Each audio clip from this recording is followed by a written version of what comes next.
2026 টি-20 বিশ্বকাপের সেমিফাইনাল খেলবে কোন চার দল? উত্তরটা জানতে চাওয়া হয় আফগানিস্তান অধিনায়ক রাশিদ খানের কাছে। উত্তরে এই অলরাউন্ডার জানান, ভারত, ইংল্যান্ড এবং সাউথ আফ্রিকার সঙ্গে টুর্নামেন্টের সেরা চারে জায়গা করে নিবে তার দলও। কিন্তু সেমিফাইনাল তো দূরে থাক, সুপার 8-এও খেলা হচ্ছে না আফগানদের, বিদায় নিতে হচ্ছে গ্রুপ পর্ব থেকেই। 2024 টি-20 বিশ্বকাপে বাংলাদেশকে হারিয়ে প্রথমবারের মতো আইসিসির বৈশ্বিক কোনো বড় টুর্নামেন্টের সেমিফাইনালে উঠে আফগানরা। তারপর থেকেই তাদের আত্মবিশ্বাস ছিল বেশ অনেক উপরে, এমনকি নিজেদের তারা বলতে থাকে এশিয়ার দ্বিতীয় সেরা দল, অর্থাৎ ভারতের পরেই নিজেদের নাম রাখেন সেরা দলের তালিকায়। কিন্তু এবারের টি-20 বিশ্বকাপে আফগানদের সেই আত্মবিশ্বাসকে যেন ধুলোয় মিশিয়ে দিল গ্রুপের বাকি দলগুলো।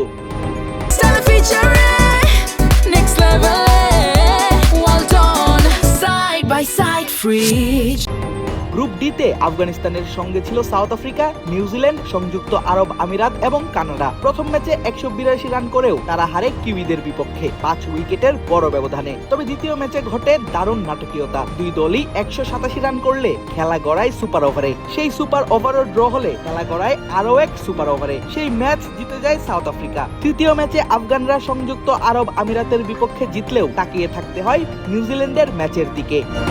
সেই ম্যাচে শুরুতেই ব্যাট হাতে সেঞ্চুরি তুলে নেন কানাডার ওপেনার ইউভরাজ সামরা। 20 ওভারে কানাডা করে 173 রানের বিশাল সংগ্রহ। তবে সেই চাপ বেশ দারুণভাবে সামলে নেন রাচিন রবীন্দ্রা এবং গ্লেন ফিলিপস। দুজনে জুটি করেন 146 রানের। 176 রানের টার্গেটে তারা পৌঁছে যায় মাত্র 15 ওভার 1 বলে।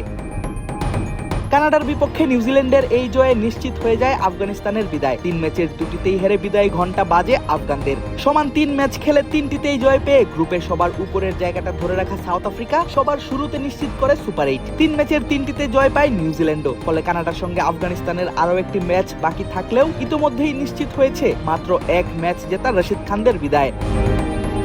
আর আফগানিস্তানের বিদায় ঘন্টা বাজতেই আবারও সামনে আসে রশিদ খানের সেই আলোচিত প্রেডিকশন। গত আসরে টি-20 বিশ্বকাপের সেমিফাইনাল খেলা, এবারের আসরে সেমিফাইনাল খেলার ব্যাপারে আত্মবিশ্বাসী থাকা, দলটির গ্রুপ পর্ব থেকেই বাদ পড়ায় সামাজিক যোগাযোগ মাধ্যমে হচ্ছে নানান সমালোচনা। আদিব আশরাফ, ক্রিক ফ্রেঞ্জি।